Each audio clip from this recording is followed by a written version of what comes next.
ఒక మంచి మంత్రము మీ కొరకు, మనందరి కొరకు. ఇహచేద వేది తథసత్యమస్తి, నచేద ఆ వేది మహతీ వినష్టి. భూతేషు భూతేషు విచిత్య ధీరా, ప్రేత్యాస్మాన్ లోకాదమృతా భవంతి.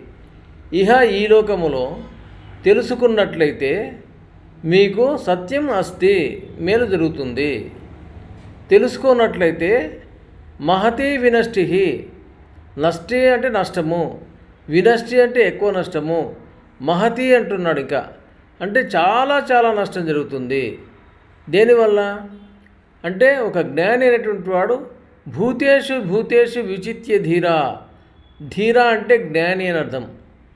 ప్రతి ప్రాణిలో ఉండేటువంటి ఆత్మ చైతన్యాన్ని తెలుసుకొని ప్రేత్య అస్మాన్ లోకాన్ అంటే ఈ యొక్క జీవనము శరీరం నుంచి లేచి పైకి పోయి అమృతా భవంతి, అమృతత్వం పొందుతాడు.